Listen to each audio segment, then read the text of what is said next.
Assalamualaikum warahmatullahi wabarakatuh. Salam sejahtera dan selamat petang. Tuan-tuan dan puan-puan sekalian, hari ini kita merasa bertuah kerana sebentar lagi Yang Berhormat Menteri Kanan Pendidikan akan merasmikan Pesta Buku dalam talian terbesar di Malaysia 2021. Yang Berhormat Menteri Kanan Pendidikan Datuk Dr. Aziz Jidin akan menyampaikan amanah beliau. Dengan itu, kita persilakan.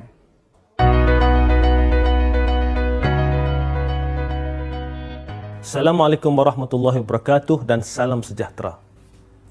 Syukur kepada Allah Subhanahu Wa Taala kerana dengan izinnya dapat kita bersama-sama pada hari ini sempena majlis pelancaran Pesta Buku Antarabangsa Kuala Lumpur dalam talian 2021.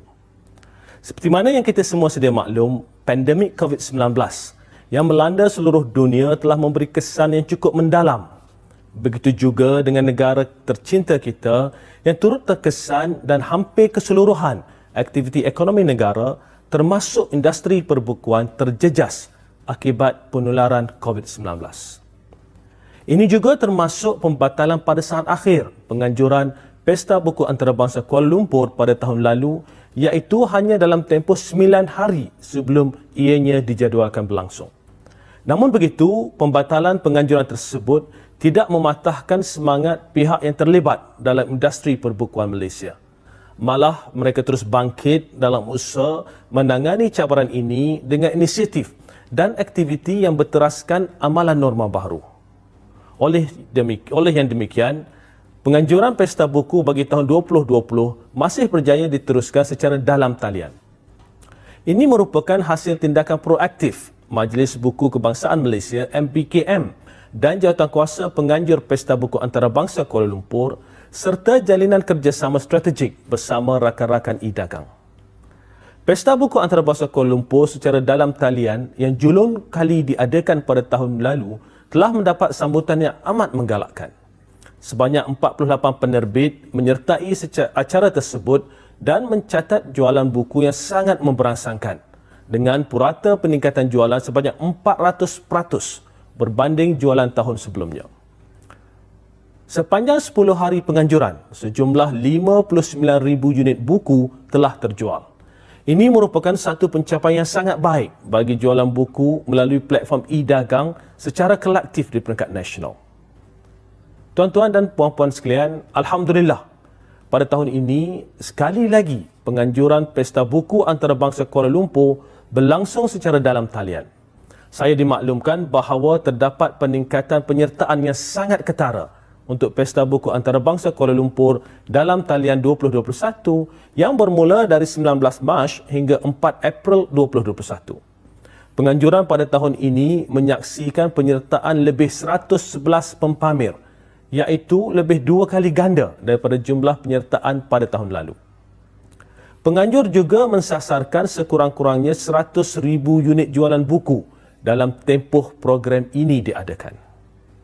Mengikut rekod jualan, statistik jualan buku pada 3 hari pertama Pesta Buku Antarabangsa Kuala Lumpur dalam talian tahun ini menunjukkan peningkatan yang sangat memberangsangkan, iaitu sebanyak 178% berbanding tahun lepas. Ini membuktikan bahawa sambutan para pencipta buku tetap menggalakkan walaupun jualan dibuat secara dalam talian.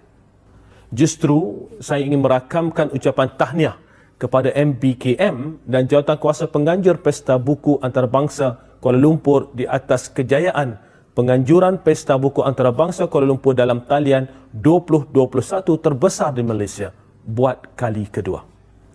Tuan-tuan dan puan-puan sekalian, sesungguhnya kemajuan teknologi digital telah banyak membantu perkembangan industri perbukuan dalam menyebarkan ilmu pengetahuan kepada masyarakat.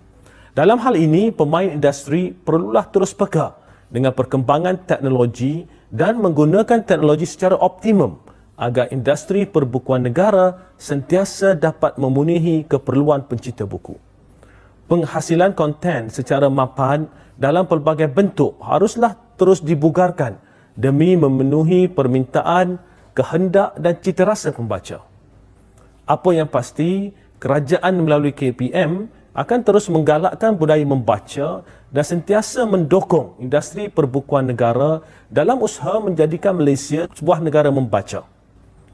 KPM juga yakin bahawa perkembangan teknologi akan turut membantu dalam merancakkan lagi ekonomi industri perbukuan di negara kita. Akhir kata, marilah kita bersama-sama terus berusaha untuk melahirkan generasi yang sentiasa cintakan ilmu dan sentiasa cintakan buku. Ayuh, kita berikan sokongan sepenuhnya ke atas usaha dan inisiatif semua pihak, sama ada kerajaan atau swasta, dalam membudayakan semangat cintakan buku secara berterusan. Dengan lafaz Bismillahirrahmanirrahim, saya merasmikan Pesta Buku Antarabangsa Kuala Lumpur dalam talian 2021. Sekian, terima kasih.